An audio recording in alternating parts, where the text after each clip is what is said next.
Welcome to the fandom. My name is Natasha. And I'm Leslie. And we are here to talk about TVs, movies, and books. All that we've haven't talked about since the last time, which was at Comic-Con, right? So we'll go ahead and just start off with TV. And first off, let me just say that, spoiler warning, we're going to talk about the shows and the movies that we've already seen, and we are going to spoil it. So if you haven't seen those shows and you're like, I don't want to be spoiled, then you might want to not watch this. Or at least fast forward it, because we are going to talk about books too and movies. First off is going to be TV. 12 seasons, guys, that we have been watching the show. So at the season finale, we got to see Crowley's gone. He's actually dead, guys. Like, Mark Sheppard is not going to be coming back, unfortunately. Mary is gone. I think she sacrificed herself for her sons. Castiel has been killed. We know that's not true. Castiel is coming back, so all you Destiel fans, he's still there for you to imagine and fantasize about with him and Dean. And then next we have Shadowhunters, which just finished its second season. So Jace and Clary followed Valentine to Idris. They all meet in this big battle at Lake Lynn, which is the third mortal instrument, the mortal mirror. Valentine kills Jace, but don't worry, he comes back to life. So Clary, in her pain and suffering, she fights back at Valentine, ends up killing him, and then asking the angel to bring Jace back to life, and he does, and they have their big moment. And then in this season, Max has not died. How do you feel? Well, I mean, I don't know how I feel about it, really. Some people were like super happy that Max is alive, because they didn't want him dead in the first place. Even if he's alive, it doesn't mean that he's going to remain alive. I know. That is very true.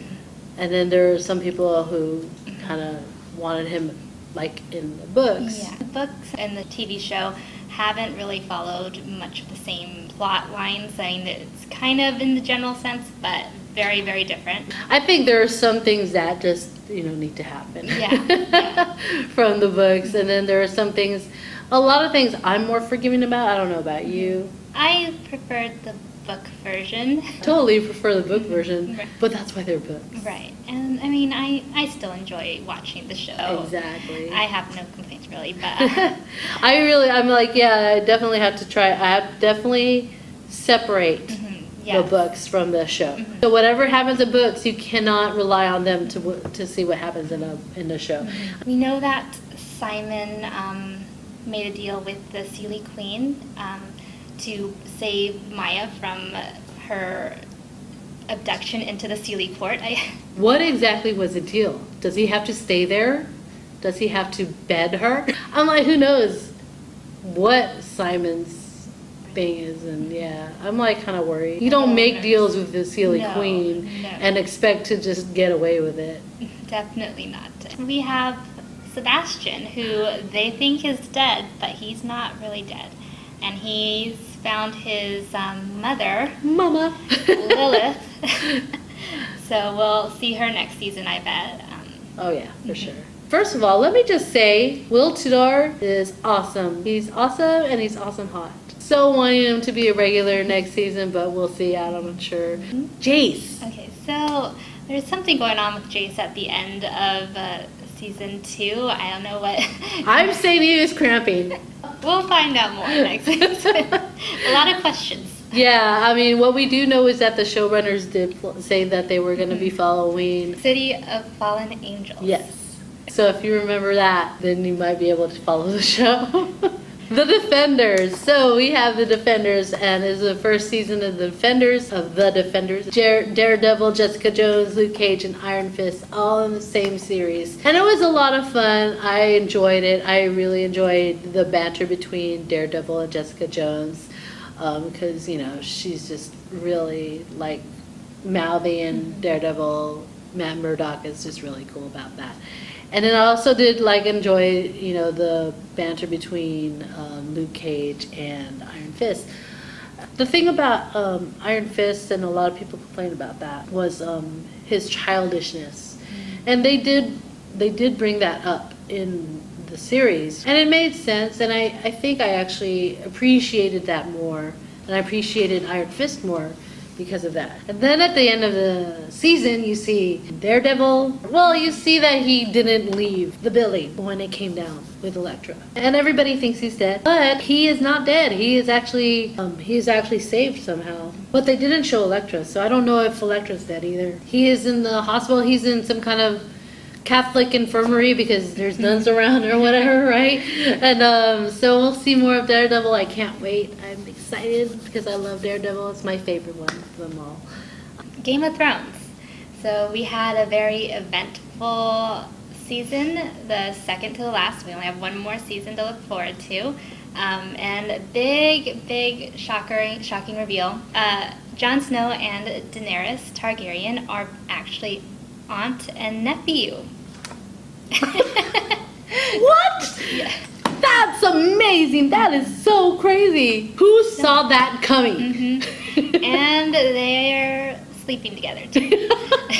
I know, right? It was like revealed at the same time that they show them bumping uglies. That's all I can say. Which is very confusing to us fans. Because you want to cheer for them. Yeah, everyone loves Jon and they have so much chemistry together. I know. And I don't know.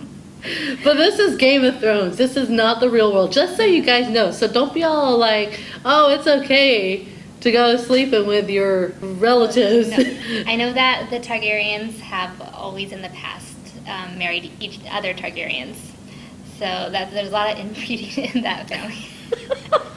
That's why the Mad King is the Mad King. Yeah. That's why he's mad. Maybe it won't be that big of a deal to Daenerys. Who knows? Man, I mean, like, okay, you got them going at it, and people are like, yay, ew, yay, ew, I no, know. So much wrong with that. And then the fact that, you know, like she talks about how she can't have kids, yeah, and then so he's like, well, I take that challenge. I know. So well, now there's speculation that she might be pregnant next season, but I don't know. We'll see. And other things that happen. Okay, Stark family reunion at Littlefinger gets killed by Arya, and they have a little trial. Yeah, a little trial, I guess. Sansa and Arya and Bran, they get rid of that little weasel. That little finger. So that was a pretty big scene. Moment. Yeah, I loved it. It was like my favorite scene. Viserion, one of Dany's dragons, got killed by the White Walkers when they went to go save Jon Snow and his posse. What happens? The worst thing that could possibly happen. He becomes a White Walker dragon who breathes icy fire, and he's bringing down that wall. We don't know what happened to Tormund. He better be alive. Right? I think he's alive, because I really don't think they would kill him on the show in the season finale without us seeing that he actually died. So he probably made it. And he has to, because he has to make babies with Brienne. So that's it for the season finales. What we are looking forward to coming up in September, there's a couple of shows coming out. One of them is Fear the Walking Dead. It's getting really good. It's getting really interesting. The drama in there. Now we see that Otto, the leader of the ranch, he is killed. So all of a sudden, Madison's in charge, and it's like, wow, really? And her kids aren't loving it. You know, there's gonna be some tension there and stuff. It'll be interesting. I can't wait to see. Mercedes finally is back. Ophelia is going to be back, and we'll get more. I guess we'll get more into that because her group, or she has, she comes back again. The Walker's tribe and stuff like that. And when I say Walker, I mean a person. Walker and his group. They're coming in now and stuff. I actually can't wait. I'm looking forward to Fear the Walking Dead. Outlander, which the third season premieres September 10th. So this season's based on the third book in the series, Voyager. I guess in the last season, Claire has gone back to her original time. She thinks that Jaime has died in the Battle of Culloden. She lives her life with her other husband, Frank, with her child, who she had with Jaime, and they live for like 20 years in that time period. And then she finds out that Jaime has not died. She has to go back and find him and reunite. So that's what's we're looking forward to in season 3. So they have her grown-up daughter, Brianna, and she's a little skeptical, as you might guess, but she does believe, and she's going to help her mother go back in time. So a lot of stuff happens in this book, and I don't know how they're going to fit all the plot twists into a season, which is usually like 13 episodes. Outlander, I think, is one of the shows that does a really good job at adapting the source material. They follow the book pretty closely, and I'm looking forward to seeing what they do with season 3. We get a grown-up Fergus, he's such an adorable kid in the second season, but we'll see kind of a dashing-looking Frenchman. Well, The reunion between Jamie and Claire is going to be one for the history books. one for the books? It feels like a totally different... The show has a different feeling every season. I've seen the trailers, I'm sure most of you have, and he does not look like he's aged a day. In 20 years, he does not look like he's aged a day. That is so not fair. I know. I mean, and Claire, I mean, you know, she has a little gray in her hair, but other than that, she looks exactly the same. Whatever. Jamie doesn't even have gray in his hair. I did not see gray in his hair. And that is so unrealistic, I know, guys. I mean, seriously, 18th century. He's like in his 40s. He's supposed to be in his 40s when we come back and see him. 18th century, they're going to look a lot older than 40 now. And I mean, yeah, considering what he's been through. Mm-hmm. Yes, and all the injuries he's had, and you know he should not look so good. No, like none of them look any different. But you know, there's a thing, like in the books, they're a lot younger than their actors portraying them are in the series. So like he's supposed to be like 22 and she's like 26-ish, somewhere around there. And so the actors are actually closer to their ages that they're supposed to be now. So oh, yeah, but Sam Heughan does not age no, like Jamie. even in the books he doesn't look any different. That's so not cool. Write something realistic, Diana Gabaldon. But it is kind of weird. It's like 20 years, nothing has changed. Oh, whatever. Anyway, But It'll be- besides that, of course we have to have them look good. That's our imagination. yeah.